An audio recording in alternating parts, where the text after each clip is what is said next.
debemos advertir al hablar de procesos de elección popular en Colombia es qué tan democráticos resultan los mismos en una sociedad, como decíamos, se ha caracterizado por convivir de manera simultánea entre periodos de elección popular y un conflicto armado que en algunos momentos de nuestra historia reciente se ha hecho más fuerte y violento.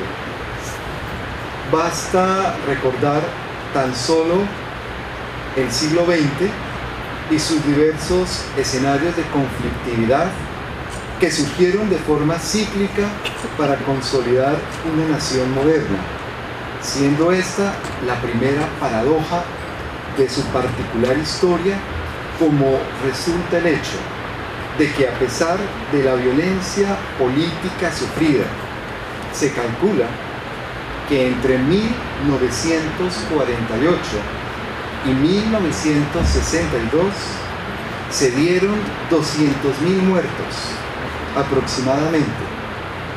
Y en ese mismo periodo, hablando del siglo XX, solo se contó durante 100 años con un periodo de dictadura militar de 4 años, 1953 a 1957.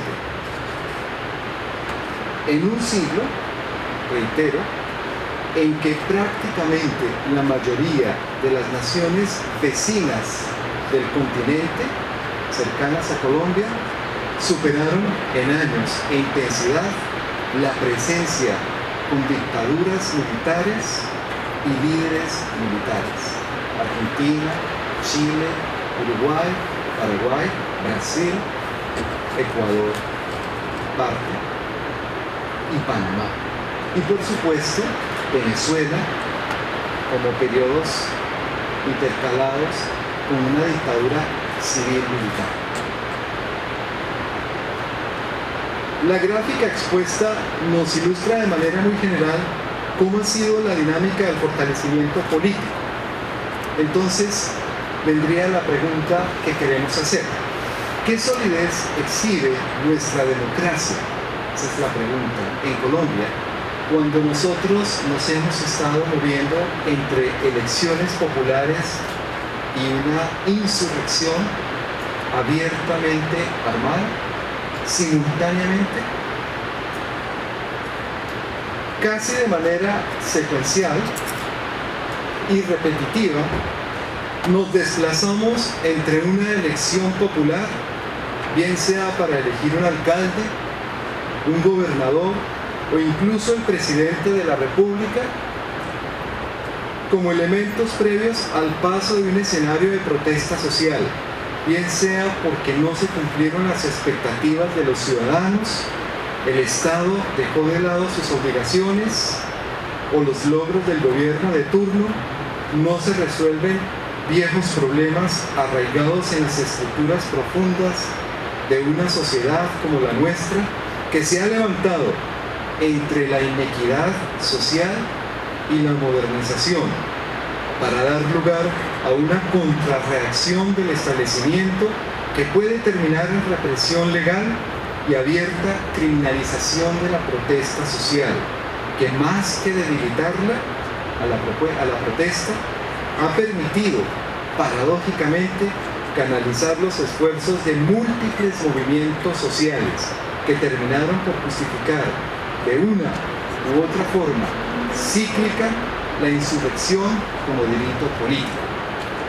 Con este cuadro lo que quiero mostrar es que en Colombia nuestra historia durante el siglo XX e incluso gran parte del siglo XIX ha sido una historia repetitiva y cíclica.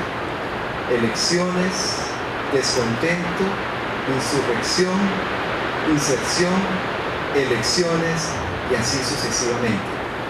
Ha sido este el germen de muchísimas reivindicaciones en Colombia que darían cabida luego a grupos insurgentes con distinta ideología, sobre todo después de 1952. Estos movimientos, como fue su constante hasta incluso el año 2016, convivieron con otras conflictividades de orden social como antecedente directo a la negociación entre ellos y el Estado y las peticiones de quienes lo han tratado de destruir, ellos, por la vía armada como salida a la confrontación social. Para recordar algunas de ellas, pueden regresar en nuestra memoria gráfica que el reporterismo en su momento reseñó. Aquí ustedes ven la entrega de armas de las llamadas entonces guerrillas liberales o bandoleros, como se les decía entonces, de Guadalupe Salcedo, el nombre de su líder, en 1952 en los llanos del oriente del país. Vale la pena recordar que el germen originario de lo que luego serían las Fuerzas Armadas Revolucionarias de Colombia, FARC, nació en 1953, 6 años antes que la Revolución Cubana. Es decir, nosotros teníamos guerrillas comunistas 6 años antes que en Cuba.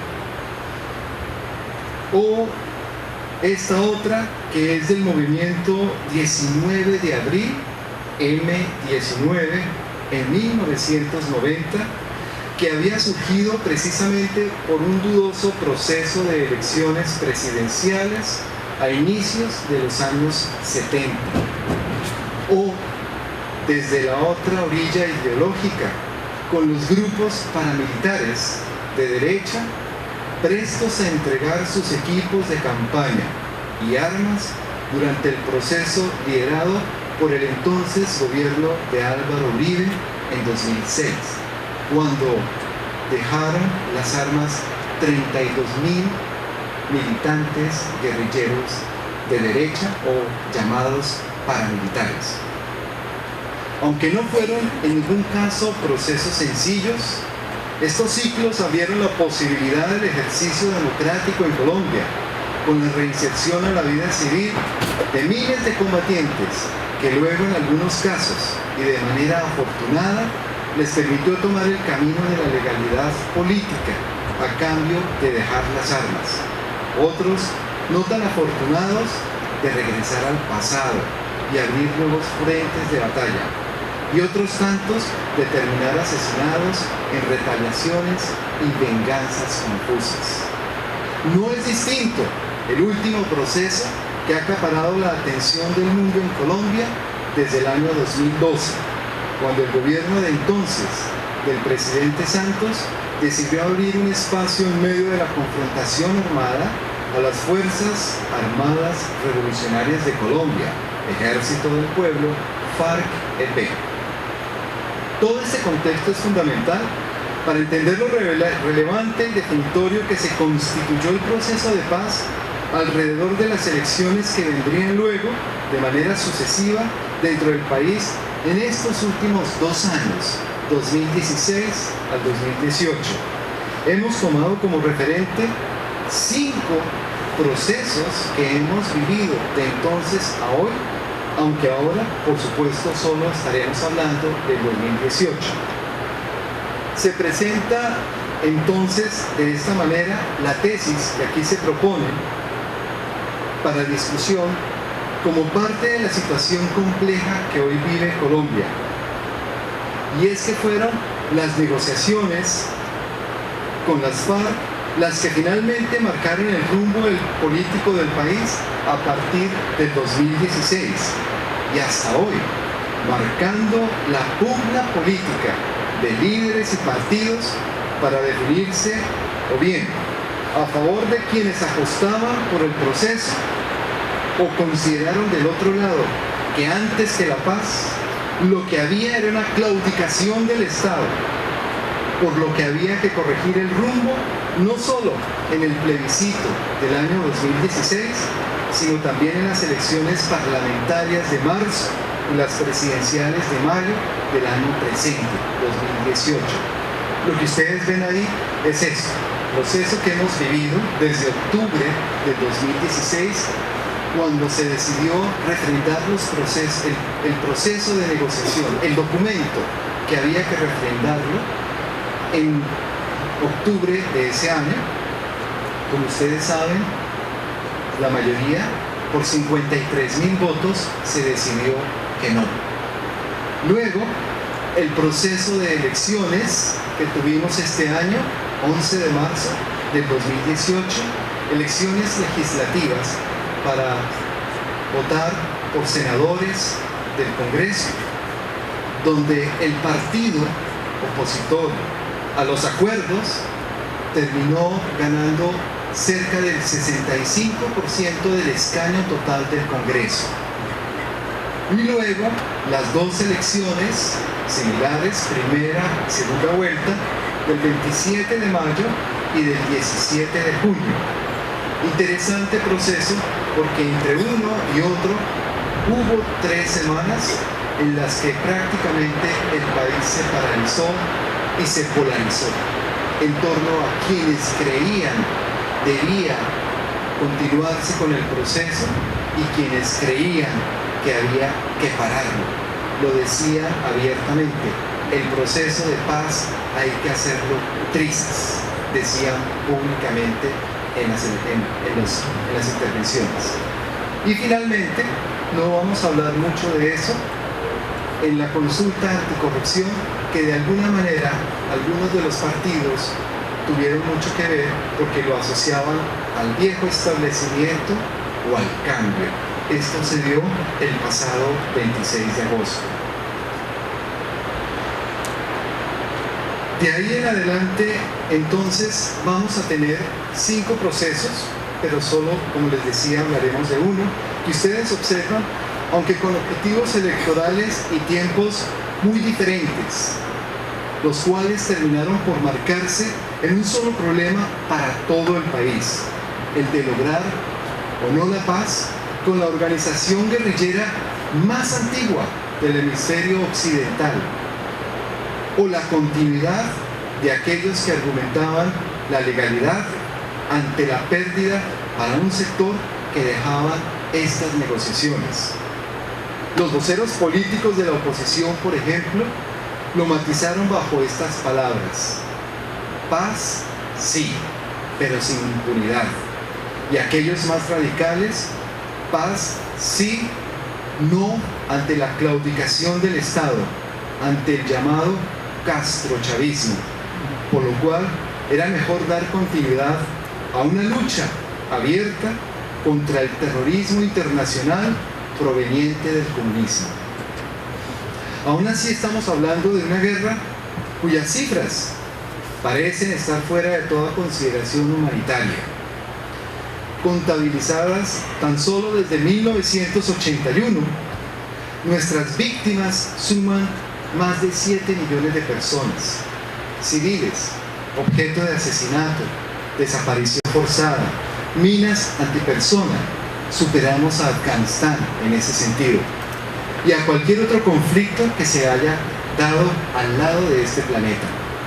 Por ejemplo, sabemos que al menos 30.000 personas fueron secuestradas y unas 45.000 más desaparecidas de manera forzada, dejando atrás cualquier referente en lugares que han padecido de abiertas guerras civiles como Sudán o Ruanda. Ante este escenario que no podemos ocultar al mundo y desconocer, se abre un interrogante fundamental: ¿y cómo los medios de comunicación e información han tratado este asunto central a propósito de un proceso electoral como el que aquí aludimos? Esa es la otra parte del contexto del que nos referíamos al comienzo, para comprender por qué la prensa en Colombia, en momentos de juegos de poder, asume particulares posturas en torno a programas y candidatos en campaña. Lo que ustedes observan acá, antes de dar el cruce, son los datos que son tomados. Hay muchos datos allí que no voy a referir, pero que ustedes pueden encontrar en una organización que estudia estos temas, que se llama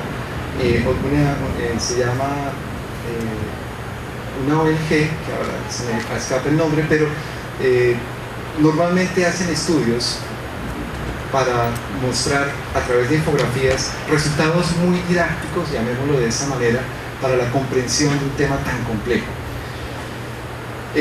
Lo que ustedes van a observar enseguida, entonces, es lo siguiente. Esta es la organización empresarial de uno de los hombres más poderosos en Colombia. Se trata del señor Sarmiento Angulo, con intereses diversos en varios sectores económicos, incluyendo el periódico de mayor tradición del país, el diario El Tiempo de la ciudad de Bogotá, y un canal de televisión propio que se llama City TV. Como ustedes ven, además de tener ingresos, control de unos medios de comunicación, unas revistas que ustedes ven allí, también tiene representación en sectores de energía, gas, hoteles, industria, infraestructura, construcción. Cabe anotar que este señor en este momento tiene un serio problema con todo el escándalo de corrupción de Odebrecht, porque una de sus empresas tuvo una tercería con uno de los contratos por los cuales hay 10 millones de dólares refundidos, perdidos. Quien fue su abogado en ese momento de esa empresa, de este señor, hoy es el fiscal general de la República, que investiga a Odebrecht. La siguiente es la organización Ardila Lule, que como ustedes ven, tiene una mayor presencia en medios de comunicación al manejar un portafolio de más de 80 emisoras de radio y el control directo del canal RCN, objeto permanente de críticas por parte de la opinión pública, debido a sus sesgos noticiosos en relación con la figura del expresidente Álvaro Uribe. Finalmente, el grupo empresarial Santo Domingo, que ha mostrado mayor independencia con sus medios de información y, por ejemplo, de manera abierta se declaró partidario del proceso de paz. Sin embargo, entre estos tres sectores empresariales y grupos de medios, se puede advertir que controlan el 60% del ejercicio de la prensa en Colombia.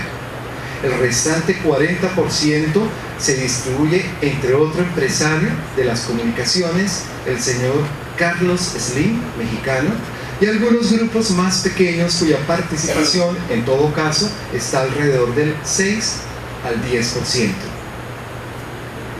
A propósito de las elecciones y toda la situación de polarización que se matizó en general en noticieros de televisión y prensa, se tuvo en cuenta dentro de las campañas la activa participación de líderes que se oponían abiertamente, por ejemplo, al proceso de paz, y que luego, en 2017, sus campañas las fijaron allí. No a la impunidad, no a los asesinos. Queremos paz sin impunidad. Era constantemente el discurso que se manejó de campaña. Quisiera mostrarles, antes de terminar, hay por supuesto muchas más, uno de las campañas que se lideraron en redes sociales, la de abajo tal vez, el link abajo, que se lideraron bueno, esta fue una campaña, sí, esta fue una de las campañas pedagógicas que Álvaro Uribe realizó a lo largo del país. Eran pedagógicas. Él iba a hablar con estudiantes, tanto de universidades públicas como privadas. Observemos los 20 segundos.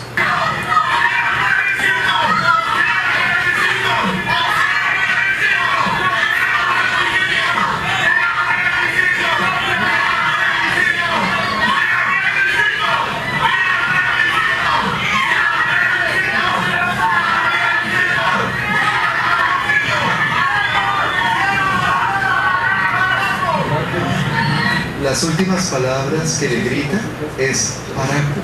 Paraco es una expresión displicente de paramilitar. La otra es el otro link, si lo podemos ver, el otro link muestra campaña que se lideró, en la plantilla que se lideró, el de la plantilla, dentro de la plantilla, el otro link de YouTube, que se lideró no solamente en algunas de las campañas políticas, sino que sobre todo se distribuyó en redes sociales. Las redes sociales fueron fundamentales. Estas redes sociales mostraron, quiero mostrar que lo vean con detalle, un ejemplo de qué era lo que en Colombia se estaba negociando. Esto se hizo muy didácticamente para las familias en Colombia y fue promulgado por todas las iglesias evangélicas. Son muy fuertes en Colombia, no lo hacía mucho antes, pero ahora lo son. Y de alguna manera ustedes podrán ver, lo dejo correr para que se entienda de qué estamos hablando. Por el plebiscito no estás votando por la paz o por la guerra. Te están preguntando si te gustaron los acuerdos con las FARC o si no te gustaron, si te convencieron o no te convencieron, si estás de acuerdo o no estás de acuerdo. Aquí te damos un ejemplo del por qué tú no estás votando supuestamente por la paz. Digamos que tú vives en un conjunto residencial de apartamentos y empiezan los problemas de convivencia con unos vecinos porque son alborotadores. Les gusta botar basura en pasillos, rumba hasta las 3 de la mañana, pero también les gusta robar, romper vidrios de otros apartamentos, hacer grafitis en puertas, les gusta cobrar la entrada y salida a los peatones, vender droga en el parque infantil, les gusta reclutar niños para su banda de alborotadores y violar a algunas mujeres del conjunto entrando a la fuerza a sus apartamentos. Asustados y cansados de esto, los afectados de tu conjunto quieren que la policía los ayude, pero el administrador los convence que puede controlar la situación mediante un diálogo con los alborotadores. Algunos residentes no quieren diálogo, sino que se llame a la policía y se les mande a la cárcel. Pero el administrador argumenta que los alborotadores también son propietarios que se les debe escuchar, respetar y también incluir. Así que se convocan a algunos representantes de los alborotadores y algunos representantes de la junta directiva para llegar a un acuerdo. Los alborotadores alegan que como propietarios se les debe respetar su libertad de expresión, que no se someterán a las normas de convivencia porque son arbitrarias y que también quieren hacer parte de la junta directiva. Pese a que muchos de los propietarios no les gustan las condiciones de los alborotadores ni su actitud desafiante, el administrador dice que la mejor forma de detener sus acciones vandálicas en el conjunto es redactando un nuevo manual de convivencia, donde se les tenga en cuenta y se les permita hacer algunas cositas. De esta manera, los alborotadores aportan sus nuevas reglas, exigencias y demás en común acuerdo con la junta directiva. Al terminar de redactar el documento, piden a los residentes del conjunto ir al salón comunal para votar si se quiere cambiar el manual de convivencia o no, para que no se cambie. Entonces, tú vas preocupado con tu familia porque quieres que no haya más peligro, que no haya más muertes, ni más violaciones, ni actos vandálicos pues en tu conjunto, porque ahí tú vives.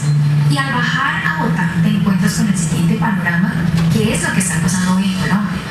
Entrando al salón comunal, el administrador se te acerca y te dice que votes por el sí, para que sí se cambie el manual de convivencia. Pero tú piensas, bueno, todavía no conozco los acuerdos. Luego te dice que si votas sí es para la paz del conjunto y si votas no es para la guerra del conjunto.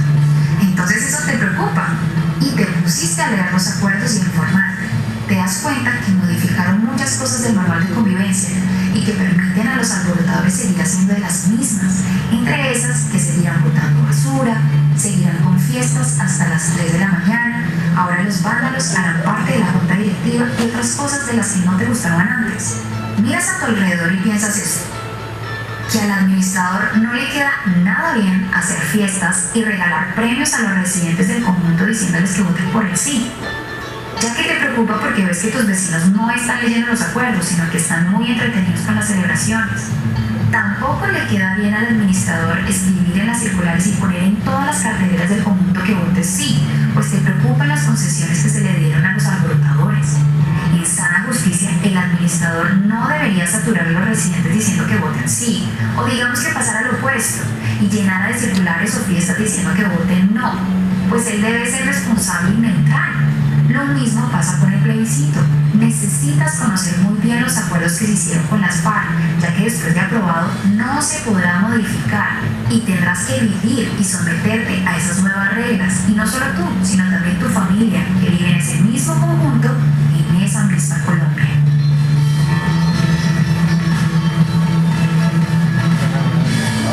Esta fue una de las muchísimas campañas que tuvimos, en la que los medios, por supuesto, aunque no participaron, tampoco lo impidieron. Los medios no contrastaban. En realidad se dejó circular muchísima información. Se hablaba incluso en ese entonces de 3 fenómenos mundiales: el Brexit, la llegada de Trump y las elecciones en Colombia. Todas fueron víctimas de las fake news, totalmente. Eran 3 fenómenos que se estaban viviendo en el mundo. Por eso no se entendía cómo era posible que en Colombia, que hemos padecido una guerra de ese orden, estábamos votándole no. Era imposible creerlo, pero así fue. Ya para terminar, entonces concluyo. Dice: en los siguientes meses del año 2017 y previo a los procesos electorales que se dieron hasta marzo del 2018, los temas del acuerdo de paz se convirtieron en el leitmotiv de la agenda de los partidos políticos y candidatos. Las alianzas y los liderazgos definitivamente comenzaron a tener efectos en la opinión pública según se hacía o no el favor a los acuerdos. De manera abierta, el rechazo o apoyo, ya votados y ajustados dentro de la Constitución, fue definitivo para las elecciones. Como lo afirmaba un analista de medios entonces, los estrategas políticos supieron escuchar y cosechar en la incertidumbre que dejó el resultado del plebiscito y en la ambigüedad de la legislación electoral para inventarse una primera vuelta en los comicios legislativos antes de la primera vuelta y de paso indicar cuáles deberían ser los focos de atención de la opinión pública, de los medios, de las tendencias digitales en redes sociales, sus encuestas, los debates, pero quizás lo más importante, la conversación ciudadana y la opinión pública. Enseguida, algunas de las muestras que circularon de una u otra campaña política que apelaban a lo visceral y a lo emocional con la idea de mostrar a los buenos y a los malos, a los villanos y héroes de nuestra historia política. Aquí el funcionario asignado a dirigir el equipo negociador con la guerrilla en la isla de Cuba, a quien le endilgan con sarcasmo una frase que nunca dijo, pero que tuvo un importante efecto electoral: sí, yo les regalé el país a las FARC, ¿y qué? O aquella que se dijo del padre del actual presidente, por supuesto también campaña negra de otro lado, responsabilizándolo de forma directa de una tragedia natural, la avalancha volcánica del municipio de Armero en 1985, siendo entonces el padre del actual presidente un ministro de Estado. O el registro periodístico